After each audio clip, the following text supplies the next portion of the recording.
በ3 ሰከንድ 3 ጎል መመለስ፣ በ2 ሰከንድ 2 ጎል መመለስ ምን ይባላል? ይሁን ከታላላቅ ተጫዋቾች በተከታታይ የተመቱትን ኳሶች መመለስ። በዛሬው ቪዲዮ የምንመለከታቸው አስደናቂ በረኞች ካዳናቸው ግቦች መካከል ጥቂቶቹ ናቸው። እንደውም አንድ በረኛ የመለሰው አንድ ኳስ የአንድ እግር ኳስ ተጫዋች ጫማ መስቀል ምክንያት እንዴት እንደሆነው በዚህ ቪዲዮ እንመለከታለን።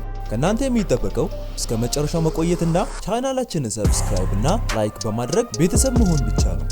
አሁን ወደ ቪዲዮ። What a fantastic save! በ10ኛ ደረጃ የዓለማችን ምርጥ ግብ መላሽ ያስባለውን የኳስ ማዳን እንመልከት።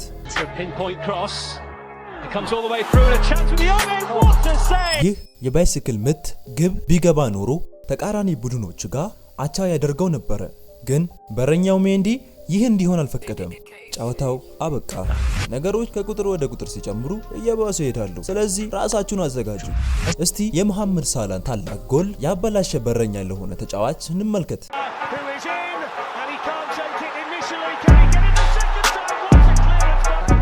ዋው! አስገራሚ እንቅስቃሴ። በእርግጥ የበረኛውን ስራ ነው የሰራው። በረኛው ምንም ይሁን ምን ዋናው ጎሉ ተመልሷል። በቃ ይሄ ነው የሚፈልገው። ግን ይሄም ቢሆን አንድ ጨዋታ ላይ ነው አንድ ጎል የተመለሰው። ግን ይህ በረኛ በአንድ ጨዋታ ላይ ሊመልሰው የሚችሉ ግቦች እሱ በሰከንዶች ውስጥ ይህን ሁሉ መልሰዋል። አንድ ጊዜ ብቻ አይደለም ወይም ሁለት፣ ግን 3 ጊዜ በተከታታይ በተለያየ አቅጣጫ የተመቱ ግቦችን ለመመለስ ችሏል። ዋው! 3 ሰከንድ ብቻ እብደት ነው። ድንቅ በረኛ ይችላል። ግን እንደዛ አይነት ገራሚ ክስተቶች የሚፈጠሩት መደበኛ የሆኑ ግጥሚያ ላይ ብቻ ነው። ግን በዓለም ዋንጫ ወቅት አንድ ግብ ጠባቂ በታሪክ አስደናቂ የሆነ ነገር አድርገዋል። ይህን ያደረገው ጨርሶ እጁን ሳይጠቀም ነው። እንዴት? በደንብ አዳምጡኝ። እንግዲህ ጨዋታው ከተጀመረ 120 ደቂቃ ሆነዋል። ሁለቱም ቡድን አቻ ሆነዋል። አሸናፊውን ለመለየት ፔናልቲ ያስፈልግ ነበር። ፔናልቲውም ተመቶ በስተመጨረሻም አሸናፊው የሚለይበት ምት ደረሰ። ያኔ ነበረ ግብ ጠባቂው ያልታሰበውን ያደረገው። ተመልከቱ።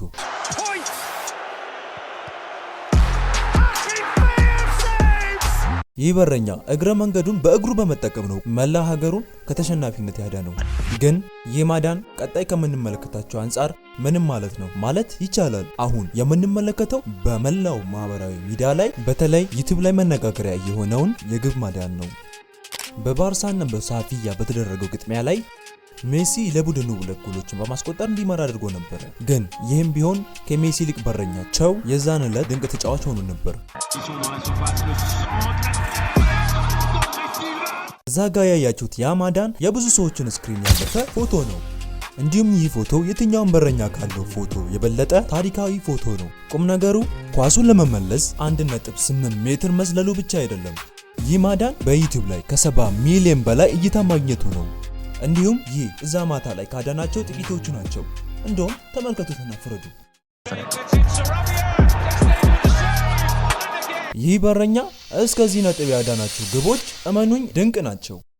ግን በማህበራዊ ሚዲያ ላይ ታዋቂ መሆን የሚቀጥሉትን 5 ተጫዋቾችን ሊሰብር አይችልም። በቀጣዩ ላይ አንድ በረኛ ከሁለት ታላቅ ተጫዋቾች የተመቱ 2 ኳሶችን በፍጥነት መመለስ ነበረበት። ይህ የተፈጠረው በታላቅ ጨዋታ ላይ ነበረ። ዩሮ 2020 ነበር። ፖርቹጋል ከፍራንስ ጋር መጀመሪያ ላይ ሮናልዶ በሚገርም ምት ፉክክሩን አስጀመረ። ግን ቤንዜማም እጅ አልሰጠም ነበረ። አንድ ጊዜ ብቻ ነበር የሚያስቆጥረው። 2 ጊዜ የሚገርም ጎሎችን ከመረብ ጋር አገናኝተዋል።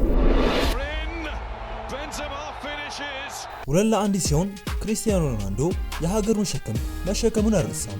ስለዚህ ባገኘው አጋጣሚ ታሪክ ለመስራት ጎል በማስቆጠር ታሪክ ብቻ ሳይሆን የፖርቹጋልን የምንጊዜም ሪከርድ በ109ኛው ድንቅ ስራው ሰበረ። ሮናልዶ በቡድኑ ብቸኛው ታሪክ ለመስራት የሚሞክር ተጫዋች አልነበረም። ከ6 ደቂቃ በኋላ የሮናልዶ ግብ ጠባቂ የቀኑ አዳኝ መሆን ነበረበት። የማይታመን የፖግባን ብቻ ኳስ አልነበረም የመለሰው። ግሪዝማን ቀላል ጎል ያገኘ መስሎት መልሶ ኳሱን ሲመታው እንኳ ይህ ገራሚ በረኛ አይሆንም አለ። 2 ገራሚ ማዳኖች ከ2 ገራሚ ተጫዋቾች። ይህ የእብደት ከመሰላችሁ ሌላ ገራሚ ነገር ልንገራችሁ።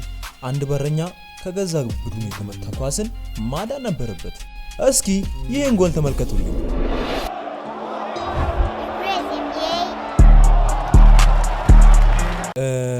አዎ ይህ ሁሉ ልፋትና ጥረት የመጣው ከራሱ ቡድን የተመታውን ጎል ለመመለስ ነው። ምን ይደረጋል እንግዲህ አሁን ወደ ምርጥ ሶስቶቹ ደርሰናል ሀቢቢ።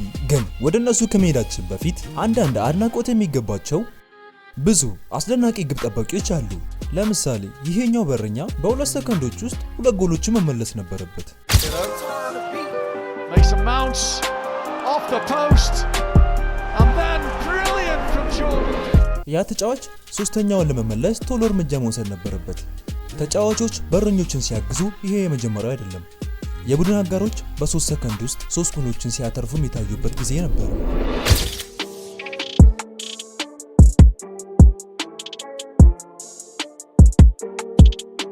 የትኛው ገራሚ እንደሆነ ለመለየት ራሱ ከባድ ነው። መጀመሪያው፣ ሁለተኛው ወይስ ያሁኗ ኳሷ መስመሩ ላይ ተሽከረከረ የነበረችው በተጫዋቹ መመለሷ? ይህ ነው እብደት። ግን ኳሱን ለመመለስ አክሮባት የሰራው ግብ ጠባቂ ምን ማለት ይቻላል?